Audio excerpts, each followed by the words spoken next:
Hi guys, இந்த video பார்க்குற cinema ரசிகர்களுக்கு ஒரு அன்பான வேண்டுகோள். இந்த சேனலை சப்ஸ்கிரைப் பண்ணாதவங்க சப்ஸ்கிரைப் பண்ணுங்கள். அப்போ தான் நான் போகிற எஃபர்ட்டுக்கு ஒரு பலன் இருக்கும். நானும் உங்கள் கூட நிறைய படங்களை பற்றி ஷேர் பண்ணிக்க முடியும். வாங்க வீடியோக்குள்ளே போகலாம். இன்றைக்கி இந்த எபிசோடில் நாம் பார்க்க போகிற திரைப்படம் நேற்று வெளியான சுந்தர் சி இயக்கி நடித்த அரண்மனை 4th பார்ட் படத்தை பற்றி தான் பார்க்க போகிறோம். இந்த படத்தோட கதை என்னன்னு பார்த்தோம்னா, வீட்டை எதிர்த்து காதல் திருமணம் செஞ்சு கொண்ட தங்கச்சியோட மரண செய்தி கேட்டு அண்ணன் நம்ப மறுக்கிறாரு. தன் தங்கச்சி தற்கொலை பண்ணிக்க மாட்டாங்கன்னு திடமாக நம்புறாரு. தன் தங்கச்சியோட சாவுக்கு யார் காரணம்ன்றத கண்டுபிடிச்சாரா இல்லையன்றதான் இந்த படத்தோட கதை. இந்த படத்தோட மேக்கிங் பற்றி பார்ப்போம். இந்த படத்தோட சினிமாட்டோகிராஃபர் இ. கிருஷ்ணசாமி. சுந்தர் சி இதற்கு முன்னாடி எடுத்த அரண்மனை சீரிஸோட இந்த படம் ரொம்ப பெட்டராகவே இருந்தது.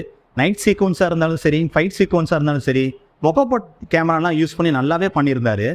படத்தில் இது ஒரு ப்ளஸ் பாயிண்ட். இந்த படத்தோட எடிட்டர் பென்னி ஆலிவர்.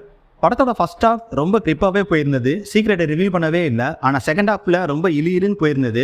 நிறைய இடத்த இவங்க கட் பண்ணியிருக்கலாம்னு தோணிருக்கு. அந்த அளவுக்கு தான் எடிட்டிங் இருந்தது. இந்த படத்தோட இசை ஹிப்ஹாப் தமிழா. படத்தில் 4 பாட்டு இருந்தது. அதில் ஒரு தாலாட்டு பாட்டு வரும், ஜோ ஜோ ஜோன்னு. அந்த பாட்டு உண்மையிலேயே நல்லா இருந்தது. மற்ற 3 பாட்டும் சுமார் தான். படத்தோட பின்னணி இசை இந்த படத்துக்கு ரொம்ப பலமாகவே இருந்தது. இந்த படத்தோட ரைட்டிங் பற்றி சொல்லி ஆகணும். சுந்தர் சி கூட சேர்ந்து வெங்கட் ராகவன், எஸ்பி ராமதாஸ் 3 பேர் சேர்ந்து தான் இந்த கதையை எழுதியிருக்காங்க. முக்கியமாக கதாபாத்திர படைப்புகளை பற்றி சொல்லி ஆகணும். பேக்கு பாக்குன்னு பேர் வச்சுருக்காங்க. இந்த பாக்கு டெர்மினேட்டர் படத்தில் வர அட்வான்ஸ்டு ரோபோ மாதிரி தன் உருவத்தை மாற்றிக்க தெரிஞ்சாலும், தமனா தன்கிட்ட போய் சொல்கிறாங்கன்னு தெரிஞ்சும் அவங்ககிட்ட போய் பிள்ளைங்க டார்ச்சர் பண்ணுது. இந்த சீனை பார்க்கும்போது இது பாக்கா இல்லை பேக்கான்னு நமக்கே தோணும். இந்த சீன் எழுதும் போது லைஃப் இஸ் பியூட்டிஃபுல் படத்தோட கிளைமேக்ஸ் சீன் பார்த்து எழுதியிருப்பாங்க போல. அந்த சீனை அப்படியே காப்பி அடிச்சு எழுதியிருந்தாங்க. அந்த படத்தில் இந்த சீன் அழகாக பொருந்தும். ஆனால் இந்த படத்தில் கிரிஞ்ச் மேக்சிமமாக இருந்தது. நான் சிரித்த ஒரே சீன் இதுதான். அடுத்து ராமச்சந்திர ராஜு நடிச்சிருக்கிற கேரக்டரை பற்றி சொல்லி ஆகணும். கேஜிஎஃப் படத்தில் கருடன் கேரக்டரில் நடிச்சிருப்பார் இல்லையா, அவர் தான் இவர். இந்த படத்தில் காட்டில் வாழ்கிற சாமியாராக நடிச்சிருக்காரு. இந்த படத்தில் ஒரு சீன் வரும், இவரை போலீஸ் என்கொயரி பண்ணுற மாதிரி. ஆனால் பார்க்குற நமக்கு இவர் தான் போலீஸை என்கொயரி பண்ணுற மாதிரி சீன் கம்போஸ் பண்ணி வச்சுருக்காங்க. பார்க்குற நமக்கே கன்ஃபியூஸாக இருக்குது.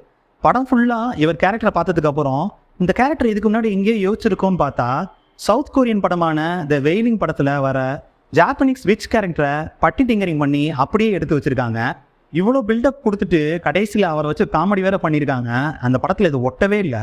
பொதுவாக சுந்தர் சி படங்களில் காமெடி ரொம்பவே நல்லாயிருக்கும். ஆனால் இந்த படத்தில் காமெடி எந்த இடத்துலையுமே ஒர்க் அவுட் ஆகலை. குறிப்பாக சொல்லணும்னா கோவை சரளாவோட நடிப்பு ரொம்ப ஓவர் ஆக்டிங்காகவே இருந்தது. யோகி பாபு, விடிவி கணேஷ், முட்டா ராஜேந்திரன், ஷேஷு இத்தனை கதாபாத்திரங்கள் இருந்தாலும் இந்த படத்தில் காமெடி சீன் எந்த இடத்துலையுமே எலவேட் ஆகவே இல்லை. சுந்தர் சி படங்களில் ஆரம்பத்திலிருந்தே ஒரு கேரக்டரை வச்சு நரேட் பண்ணிகிட்டே வருவார் இந்த படத்தோட கிளைமேக்ஸை பற்றி. அதே மாதிரி தான் இந்த படத்துலையும் சிங்கம்புலி கேரக்டரை வச்சு இந்த படத்தோட கிளைமேக்ஸை முன்னமே சொல்லிடுறாரு. அப்போவே நமக்கு தெரியும் இந்த படத்தில் ஒரு பாட்டு வருதுன்னு. பாட்டில் குஷ்பு ஆடுவாங்கன்னு நீங்கள் நினைப்பீங்க.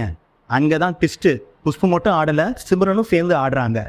மொத்தத்தில் இந்த படம் எப்படி இருந்ததுன்னா, அந்த காலத்தில் விட்டலாச்சாரியா படத்துலேயும் கிளாமரும் இருக்கும், காமெடியும் இருக்கும், ஹாரரும் இருக்கும். அதே ஃபார்முலா தான் சுந்தர் சியும் ஃபாலோ பண்ணுறாரு.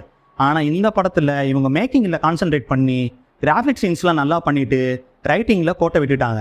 இந்த படத்துக்கு நான் கொடுக்குற ரேட்டிங் 2 out of 5. இந்த வீடியோ பிடிச்சிருந்துச்சுன்னா லைக் பண்ணுங்கள், ஷேர் பண்ணுங்கள்.